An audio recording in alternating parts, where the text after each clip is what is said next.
Chapter 10 reaching the age of adolescence ਕਿਸ਼ੋਰ ਅਵਸਥਾ ਦੀ ਕੀ ਆਜੂ ਤੱਕ ਇਹਦੇ ਬਾਰੇ ਇਹਦੇ 'ਚ ਗੱਲ ਕੀਤੀ ਹੈ।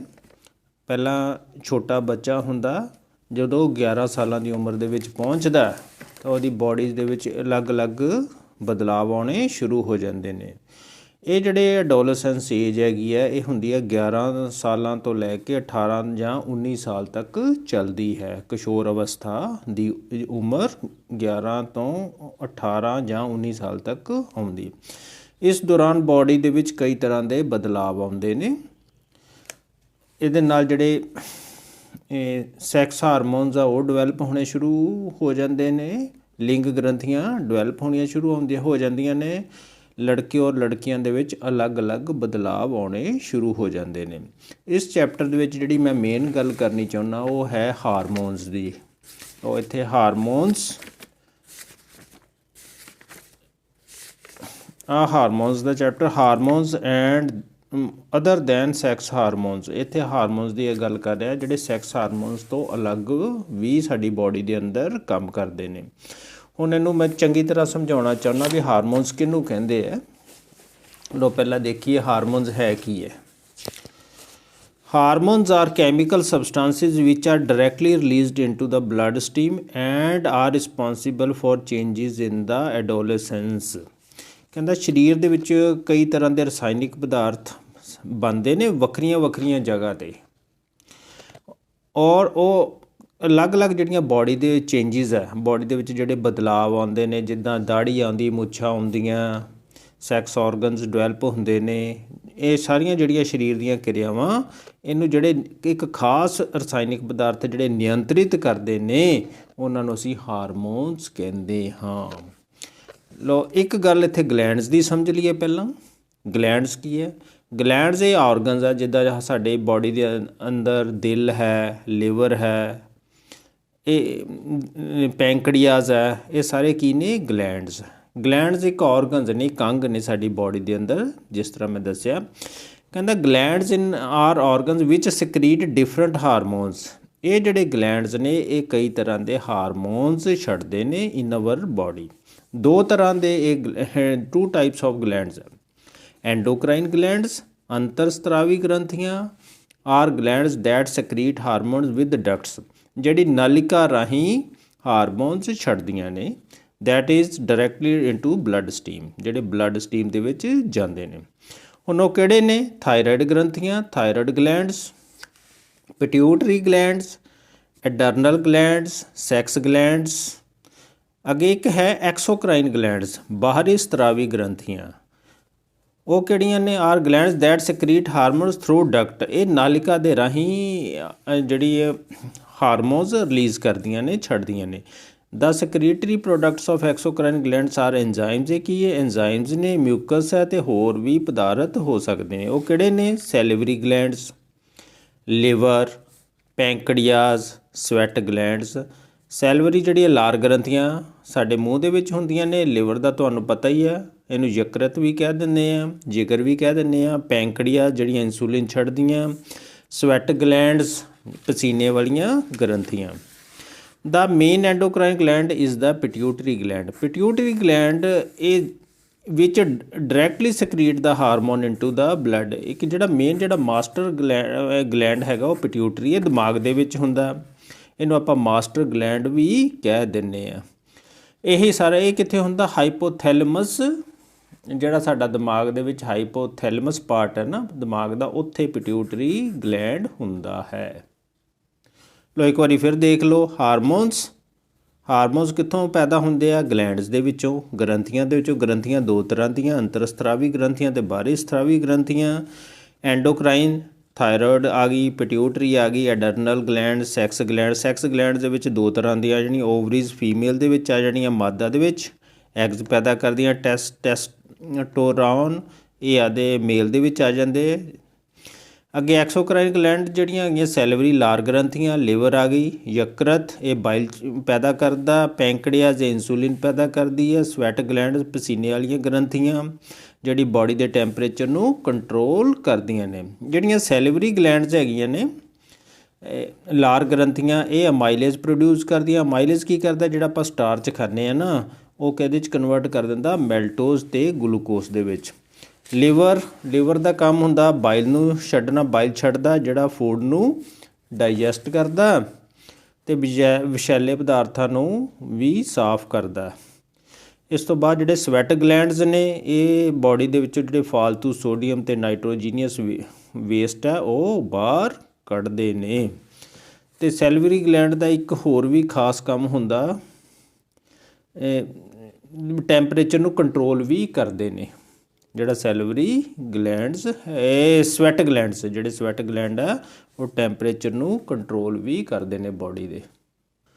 ਲਓ ਹੁਣ ਫਿਗਰ ਦੇਖੀਏ। ਸਭ ਤੋਂ ਪਹਿਲਾਂ ਗਲੈਂਡ ਗੱਲ ਕਰਦੇ ਹਾਂ ਆਪਾਂ ਪਿਟਿਊਟਰੀ ਗ੍ਰੰਥੀ ਦੀ। ਇਹ ਦਿਮਾਗ 'ਚ ਹੁੰਦੀ ਹੈ, ਕਿਹੜੇ ਪਾਰਟ 'ਚ ਹੁੰਦੀ ਹੈ, ਹਾਈਪੋਥੈਲੇਮਸ ਪਾਰਟ ਦੇ ਵਿੱਚ। Part of brain the hormone secreted by the pituitary gland stimulate testes ਅਤੇ ਓਵਰੀਜ਼। ਜਿਹੜੇ ਟੈਸਟਿਸ ਅਤੇ ਓਵਰੀਜ਼ ਨੂੰ ਸਟਾਈਮੂਲੇਟ ਕਰਕੇ ਕੀ ਪ੍ਰੋਡਿਊਸ ਕਰਦਾ, ਉੱਥੇ ਹਾਰਮੋਨ ਪ੍ਰੋਡਿਊਸ ਕਰਦੇ ਨੇ। ਕਹਿਣ ਦਾ ਮਤਲਬ ਜਿਹੜੇ ਸੈਕਸ ਗਲੈਂਡਸ ਦੇ ਵਿੱਚ ਸੈਕਸ ਹਾਰਮੋਨਸ ਪ੍ਰੋਡਿਊਸ ਕਰਨ ਦੇ ਵਿੱਚ ਮਦਦ ਕਰਦਾ। ਇਹ ਇੱਕ ਹੋਰ ਕੰਮ ਇੰਪੋਰਟੈਂਟ ਕਰਦਾ, ਉਹ ਕਿਹੜਾ, ਗਰੋਥ ਅਤੇ ਡਿਵੈਲਪਮੈਂਟ ਦਾ। ਉਹ ਬਾਡੀ ਦੀ ਜਿਹੜੀ ਗਰੋਥ ਹੁੰਦੀ ਹੈ, ਵਾਧਾ ਹੁੰਦਾ ਅਤੇ ਜਿਹੜਾ ਵਿਕਾਸ ਹੁੰਦਾ ਸਾਡੇ ਸਰੀਰ ਦਾ ਉਹ ਵੀ ਪਿਟਿਊਟਰੀ ਗਲੈਂਡ ਨਾਲ ਹੁੰਦਾ ਹੈ। It is a master gland, master gland ਕਿਹਾ ਜਾਂਦਾ। ਕਿਉਂ? Because it tells other glands to release hormones. ਇਹ ਦੂਜੇ ਗਲੈਂਡਸ ਨੂੰ ਕਹਿੰਦਾ, ਦੂਜੀਆਂ ਗ੍ਰੰਥੀਆਂ ਨੂੰ ਕਹਿੰਦਾ ਕਿ ਹਾਰਮੋਨਸ ਰਿਲੀਜ਼ ਕੀਤੇ ਜਾਣ। ਜਦੋਂ ਸਮੇਂ-ਸਮੇਂ 'ਤੇ ਉਹਨਾਂ ਨੇ ਰਿਲੀਜ਼ ਹੁੰਦੇ ਅਤੇ ਕਿੱਥੋਂ ਉਹਨਾਂ ਕੰਟਰੋਲ ਮੇਨ ਕਿੱਥੇ ਫਿਰ ਹੋ ਗਿਆ, ਮਾਸਟਰ ਗਲੈਂਡ 'ਤੇ। ਉਹ ਕਿਹੜਾ ਵਾ, ਪਿਟਿਊਟਰੀ ਗਲੈਂਡ। ਅੱਗੇ ਆ ਗਿਆ ਥਾਇਰਾਇਡ ਗ੍ਰੰਥੀ। ਲੋ ਅੱਗੇ ਨੈਕਸਟ ਦੇਖੀਏ ਥਾਇਰਾਇਡ ਗ੍ਰੰਥੀ। ਇਹ ਨੈਕ 'ਤੇ ਹੁੰਦੀ ਹੈ, ਗਲੇ ਦੇ ਵਿੱਚ ਹੁੰਦੀ ਹੈ। ਕਈ ਵਾਰੀ ਇਹ ਗ੍ਰੰਥੀ ਕਈ ਵਾਰੀ ਆਪਾਂ ਦੇਖਦੇ ਹਾਂ ਵੀ ਜ਼ਿਆਦਾ ਇਹ ਵੱਧ ਵੀ ਜਾਂਦਾ ਅੱਗੋਂ ਪਾਰਟ, ਤੁਸੀਂ ਦੇਖਦੇ ਹੋਣੇ ਕਈਆਂ ਦਾ। Thyroid gland situated at the neck and plays a major role in the metabolism, growth and development. ਇਹ ਹਾਜ਼ਮੇ ਲਈ, ਗਰੋਥ ਅਤੇ ਡਿਵੈਲਪਮੈਂਟ ਲਈ, ਸਰੀਰਕ ਵਿਕਾਸ ਲਈ। ਇਟ ਆ ਸਟੱਡੀ ਰਿਲੀਜ਼ ਥਾਇਰੋਇਡ ਹਾਰਮੋਨ। ਇਹ ਕਿਹੜਾ ਹਾਰਮੋਨ ਛੱਡਦਾ, ਥਾਇਰੋਇਡ ਹਾਰਮੋਨ। ਉਹ ਕਿਹੜਾ, ਉਹਦਾ ਨਾਂ ਕੀ ਹੈ, ਥਾਇਰੋਕਸਿਨ, ਬਲੱਡ ਸਟਰੀਮ ਦੇ ਵਿੱਚ।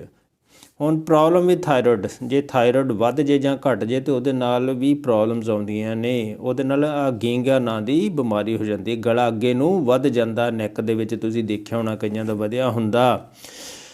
ਇਹ ਇੱਕ ਕਾਰਨ ਕੀ ਹੈ ਕਿਉਂਕਿ ਜੇ ਵੱਧ ਜੇ ਤਾਂ ਉਹ ਕਿਹਦੇ ਕਾਰਨ, ਆਇਰਨ ਡੈਫੀਸ਼ੀਐਂਸੀ ਵਿਚ ਕਾਜ਼ਿਜ਼ ਇਨਫਲਾਮੇਸ਼ਨ। ਆਇਓਡੀਨ ਦੀ ਘਾਟ ਕਰਕੇ ਉਹ ਗਲੇ ਦੇ ਵਿੱਚ ਸੋਜਿਸ਼ ਹੋ ਜਾਂਦੀ ਹੈ ਇਨ ਦਾ ਥਾਇਰੋਇਡ। ਉਹਨੂੰ ਕੀ ਕਹਿੰਦੇ ਆਪਾਂ, ਗਾਇਟਰ। ਕਿਹੜੀ ਬਿਮਾਰੀ ਕਹਿੰਦੇ ਆ, ਗੀਂਗਾ ਹੋ ਗਿਆ। ਹੁਣ ਸਾਈਨਸ ਆਫ ਥਾਇਰੋਇਡ ਪ੍ਰੋਬਲਮਸ ਉਹ ਕਿਹੜੇ ਨੇ ਦੇਖੀਏ। ਉਹਨਾਂ ਕੀ ਹੁੰਦਾ, ਮੋਟਾਪਾ ਵੀ ਹੋ ਸਕਦਾ ਅਤੇ ਪਤਲਾ ਵੀ ਹੋ ਸਕਦਾ, ਦੋਨੋਂ ਕਾਰਨ ਹੁੰਦੇ ਆ। ਇਹ ਥਾਇਰੋਇਡ ਵੱਧ ਵੀ ਸਕਦਾ ਅਤੇ ਘੱਟ ਵੀ ਸਕਦਾ। ਵੇਟ ਲਾਸ ਵੀ ਹੋ ਸਕਦਾ, ਗੇਨ ਵੀ ਹੋ ਸਕਦਾ। ਹਾਰਟ ਬੀਟ ਸਲੋ ਵੀ ਹੋ ਸਕਦੀ ਹੈ, ਫਾਸਟ ਵੀ ਹੋ ਸਕਦੀ ਹੈ। ਮੈਂ ਮੇਨ ਕਾਰਨ ਹੀ ਦੱਸ ਰਿਹਾ ਹਾਂ। ਲੋ ਅੱਗੇ ਨੈਕਸਟ ਹੈ ਪੈਂਕਰੀਆਸ। ਅੰਗਨਾਸ਼ੀਆ ਇਹਨੂੰ ਕਹਿ ਦਿੰਦੇ ਆ, ਐਬਡੋਮਨ ਦੇ ਵਿੱਚ ਹੁੰਦੀ ਹੈ। ਆਹ ਐਡਰਨਲ ਗਲੈਂਡ, ਇਹਦੀ ਵੀ ਆਪਾਂ ਗੱਲ ਕਰਾਂਗੇ। ਪਹਿਲਾਂ ਪੈਂਕਰੀਆਸ ਦੀ ਗੱਲ ਕਰ ਲਈਏ। Pancreas is a gland organ. It is located in the abdomen. ਜਿੱਦਾਂ ਮੈਂ ਤੁਹਾਨੂੰ ਦਿਖਾਇਆ, ਇਟ ਪ੍ਰੋਡਿਊਸਿਸ ਹਾਰਮੋਨ। ਇਹ ਇਨਸੂਲਿਨ ਪ੍ਰੋਡਿਊਸ ਕਰਦਾ ਅਤੇ ਹੋਰ ਐਂਜ਼ਾਈਮ ਵੀ ਪ੍ਰੋਡਿਊਸ ਕਰਦਾ ਦੈਟ ਬ੍ਰੇਕ ਡਾਊਨ ਫੂਡ, ਜੋ ਫੂਡ ਨੂੰ, ਭੋਜਨ ਨੂੰ ਤੋੜਦੇ ਨੇ। ਅਗਨਾਸ਼ੀਆ ਦਾ ਕੰਮ ਕੀ ਹੈ, ਸਿਕ੍ਰੀਟਡ ਇਨਟੂ ਅ ਸਮਾਲ ਇੰਟੈਂਸ, ਛੋਟੀ ਆਂਤ ਦੇ ਵਿੱਚ ਰਸ ਛੱਡਦਾ। It continues break down food, ਇਹ ਫੂਡ ਨੂੰ ਲਗਾਤਾਰ ਤੋੜਦਾ ਰਹਿੰਦਾ ਹੈ। That has left the stomach, ਜਦੋਂ ਸਟੋਮਕ ਨੂੰ ਛੱਡ ਕੇ ਜਾਂਦਾ ਹੈ ਆਂਤਾਂ ਦੇ ਵਿੱਚ। The pancreas also produces the hormone. ਆਹ ਬਹੁਤ ਇੰਪੋਰਟੈਂਟ ਆ। ਕਿਹੜਾ ਹਾਰਮੋਨ ਪ੍ਰੋਡਿਊਸ ਕਰਦਾ, insulin. And secrete it into the blood stream, ਇਹ ਬਲੱਡ ਸਟਰੀਮ ਦੇ ਵਿੱਚ ਛੱਡਦਾ। ਵੇਅਰ ਇਟ ਰੈਗੂਲੇਟਸ ਦਾ ਬਾਡੀ, ਕਿਹੜੀ ਚੀਜ਼ ਨੂੰ ਰੈਗੂਲੇਟ ਕਰਦਾ, ਗਲੂਕੋਜ਼ ਜਾਂ ਸ਼ੂਗਰ ਲੈਵਲ ਨੂੰ। ਕਹਿਣ ਦਾ ਮਤਲਬ ਸ਼ੂਗਰ ਨੂੰ ਕੰਟਰੋਲ ਕਰਦਾ। ਇਹ ਕੌਣ ਕਰਦੀਆਂ, ਪੈਂਕਰੀਆਸ। ਉਹ 'ਚੋਂ ਕਿਹੜਾ ਰਸ ਹੈਗਾ, ਇੰਸੂਲਿਨ। ਇੰਸੂਲਿਨ ਦਾ ਕੰਮ ਆ ਸ਼ੂਗਰ ਨੂੰ ਕੰਟਰੋਲ ਕਰਨਾ, ਰੈਗੂਲੇਟ ਕਰਨਾ। Problem with insulin control can lead to diabetes. ਜੇ ਇਨਸੂਲਿਨ ਨੂੰ ਕੰਟਰੋਲ ਨਾ ਹੋਵੇ, ਜੇ ਇਨਸੂਲਿਨ ਨਹੀਂ ਕੰਟਰੋਲ ਹੋਈ, ਇਹਦਾ ਮਤਲਬ ਪੈਂਕਰੀਅਸ 'ਚ ਕੋਈ ਪ੍ਰੋਬਲਮ ਆ ਗਈ ਹੈ, ਉਹਦੇ ਨਾਲ ਕਿਹੜਾ ਰੋਗ, ਸ਼ੂਗਰ ਵੱਧਦਾ, ਲੈਵਲ ਵੱਧ ਜਾਂਦਾ ਬਾਡੀ ਦੇ ਵਿੱਚ, ਜਿਹਨੂੰ ਅਸੀਂ ਮਧੂਮੇਹ ਕਹਿ ਦਿੰਦੇ ਹਾਂ, ਡਾਇਬਟੀਜ਼ ਕਹਿ ਦਿੰਦੇ ਹਾਂ। ਲੋ ਅੱਗੇ ਆ ਗਿਆ ਐਡਰਨਲ ਗਲੈਂਡ। ਐਡਰਨਲ ਗਲੈਂਡ ਦੀ ਪੋਜੀਸ਼ਨ ਵੀ ਇੱਥੇ ਹੁੰਦੀ ਹੈ, ਆ ਹੈਗੀਆਂ ਕਿਡਨੀਆਂ, ਕਿਡਨੀਆਂ ਦੀ ਬੈਕ ਸਾਈਡ ਦੇ ਨਾਲ। ਲੋ ਦੇਖੀਏ ਇਹਦਾ ਕੀ ਕੰਮ ਆ। ਐਡਰਨਲ ਗਲੈਂਡ ਸਕਰੀਟ ਹਾਰਮੋਨ, ਇਹ ਵੀ ਖਾਸ ਤਰ੍ਹਾਂ ਦਾ ਹਾਰਮੋਨ ਛੱਡਦਾ, ਮੇਨਟੇਨ ਦਾ ਕਰੈਕਟ, ਉਹ ਜਿਹੜਾ ਉਹ ਹਾਰਮੋਨ ਛੱਡਦਾ ਉਹਨੂੰ ਆਪਾਂ ਐਡਰਨੇਲਿਨ ਕਹਿ ਦਿੰਦੇ ਹਾਂ, ਉਹਦਾ ਨਾਮ ਆ।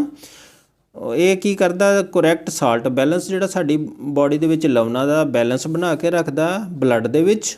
Adrenals also produce the adrenaline hormone. It helps the body to adjust to stress when one is very angry. ਜਦੋਂ ਸਾਨੂੰ ਗੁੱਸਾ ਆਉਂਦਾ ਤੇ ਜਿਹੜਾ ਸਟਰੈਸ ਪੈਂਦਾ, ਉਹਨੂੰ ਕੰਟਰੋਲ ਕਰਦਾ।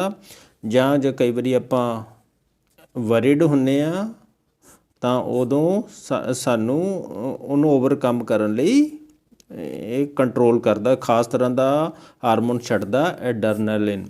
ਇਹਨੂੰ ਆਪਾਂ ਸੰਕਟਕਾਲੀਨ ਹਾਰਮੋਨ ਵੀ ਕਹਿ ਦਿੰਦੇ ਆ। ਇਹਦਾ ਮਤਲਬ ਕੀ ਹੈ ਸੰਕਟਕਾਲੀਨ ਦਾ ਹਾਰਮੋਨ? ਜਿਸ ਤਰ੍ਹਾਂ ਅਸੀਂ ਸੜਕ 'ਤੇ ਤੁਰੇ ਜਾ ਰਹੇ ਹਾਂ ਜਾਂ ਕਿਸੇ ਗਲੀ ਦੇ ਵਿੱਚ ਜਾ ਰਹੇ ਹਾਂ, ਅਚਾਨਕ ਸਾਨੂੰ ਕੁੱਤਾ ਪੈ ਜਾਂਦਾ, ਸਾਡੇ ਬਾਡੀ ਦੇ ਅੰਦਰ ਇੱਕ ਡਰ ਜਿਹਾ ਕੰਪਨ ਜਿਹੀ ਛਿੜਦੀ ਆ, ਤਾਂ ਕਿ ਫਿਰ ਅਸੀਂ ਕੀ ਕਰਦੇ ਹਾਂ, ਦੌੜਦੇ ਹਾਂ, ਤੇਜ਼ੀ ਨਾਲ ਦੌੜਦੇ ਹਾਂ। ਉਨੀ ਸਪੀਡ ਨਾਲ ਆਪਾਂ ਕਦੀ ਦੌੜੇ ਵੀ ਨਹੀਂ ਹੁੰਦੇ। ਉਦੋਂ ਉਹ ਕੀ ਕਾਰਨ ਆ ਉਹਦੇ ਨਾਲ, ਉਦੋਂ ਉਸ ਸਟੇਜ ਦੇ ਵਿੱਚ ਆ ਜਿਹੜਾ ਐਡਰਨਲ ਗਲੈਂਡ ਹੈ, ਇਹ ਐਡਰਨਲਿਨ ਹਾਰਮੋਨ ਬਲੱਡ ਦੇ ਵਿੱਚ ਸਕਰੀਟ ਕਰਦਾ। ਉਹਦੇ ਨਾਲ ਕੀ ਹੁੰਦਾ, ਸਾਡੇ ਦਿਲ ਦੀ ਧੜਕਨ ਤੇਜ਼ ਹੋ ਜਾਂਦੀ, ਫਾਸਟ ਗਲੂਕੋਸ ਸਾਡੀ ਬਾਡੀ ਨੂੰ ਜਾਂਦਾ, ਊਰਜਾ ਜਾਂਦੀ ਹੈ, ਜਿਸ ਨਾਲ ਅਸੀਂ ਉਸ ਸੰਕਟਕਾਲੀਨ ਸਥਿਤੀ ਤੋਂ ਬਚਦੇ ਹਾਂ। ਥਾਇਰੋਇਡ ਤੇ adrenaline ਸਕਰੀਟ there hormone which they order from the pituitary through its hormone. Pituitary gland ਹੀ ਜਿਹੜਾ ਦਿਮਾਗ ਦਾ, ਉਹ ਹੀ ਆਰਡਰ ਕਰਦਾ ਹੈ ਥਾਇਰੋਇਡ ਤੇ ਐਡਰਨਲ ਨੂੰ ਜਦੋਂ ਹਾਰਮੋਨਸ ਰਿਲੀਜ਼ ਕਰਨੇ ਹੋਣ। ਅੱਗੇ ਆ ਗਈ ਵਾਰੀ ਓਵਰੀਜ਼ ਦੀ। ਓਵਰੀਜ਼ ਪ੍ਰੋਡਿਊਸ ਫੀਮੇਲ ਹਾਰਮੋਨ। ਓਵਰੀਜ਼ ਜਿਹੜਾ ਐਸਟ੍ਰੋਜਨ, ਇਹ ਫੀਮੇਲ ਦੇ ਵਿੱਚ ਹੁੰਦੀਆਂ ਨੇ। ਕਿਹੜਾ ਹਾਰਮੋਨ ਰਿਲੀਜ਼ ਕਰਦੀਆਂ ਨੇ? Estrogen, which makes the breast develop controlled by pituitary gland in brain. Ovaries also start releasing eggs after onset of puberty. ਜਦੋਂ ਜੌਮਨ ਅਵਸਥਾ ਆਉਂਦੀ ਆ ਉਦੋਂ ਐਗਸ ਬਣਨੇ, ਰਿਲੀਜ਼ ਕਰਨੇ ਸ਼ੁਰੂ ਹੁੰਦੇ ਨੇ। ਕਿਹਦੇ ਕਰਕੇ? ਐਸਟ੍ਰੋਜਨ ਕਰਕੇ। ਪੈਦਾ ਕਿੱਥੇ ਹੁੰਦੇ ਨੇ? ਓਵਰੀਜ਼ ਦੇ ਵਿੱਚ। ਲੋ ਅੱਗੇ ਟੈਸਟੋਸਟੇਰੋਨ, ਇਹ ਮਾਦਾ ਹਾਰਮੋਨ ਆ, ਮੇਲਸ ਦੇ ਵਿੱਚ ਹੁੰਦੇ। ਇਜ਼ ਰਿਲੀਜ਼ਡ ਬਾਈ ਟੈਸਟਿਸ, ਜਿਹਨੂੰ ਵ੍ਰਿਸ਼ਨ ਕਹਿ ਦਿੰਦੇ ਆ। At the ਔਨਸੈਟ of puberty, John ਅਵਸਥਾ ਦੇ ਵੇਲੇ ਇਹ ਹਾਰਮੋਨ ਬਣਨਾ ਸ਼ੁਰੂ ਹੋ ਜਾਂਦਾ। ਆਲਸੋ ਕਾਜ਼ਿੰਗ ਚੇਂਜਿਸ ਇਨ ਦਾ ਬॉयਜ਼, ਬॉयਜ਼ ਦੇ ਵਿੱਚ ਵੀ ਚੇਂਜਿਸ ਆਉਂਦੀਆਂ। ਕਿਸ ਤਰ੍ਹਾਂ ਦੀਆਂ? ਦਾੜੀ ਆ ਜਾਂਦੀ ਆ, ਗਰੋਥ ਇਨ ਫੇਸ਼ੀਅਲ ਹੇਅਰਸ, ਸਾਊਂਡ ਭਾਰੀ ਹੋ ਜਾਂਦੀ ਆ, horse, and also produce sperms, ਅਤੇ ਟੈਸਟਿਸ ਦੇ ਵਿੱਚ ਸਪਰਮਸ ਵੀ ਪ੍ਰੋਡਿਊਸ ਹੋਣੇ ਸ਼ੁਰੂ ਹੋ ਜਾਂਦੇ ਨੇ।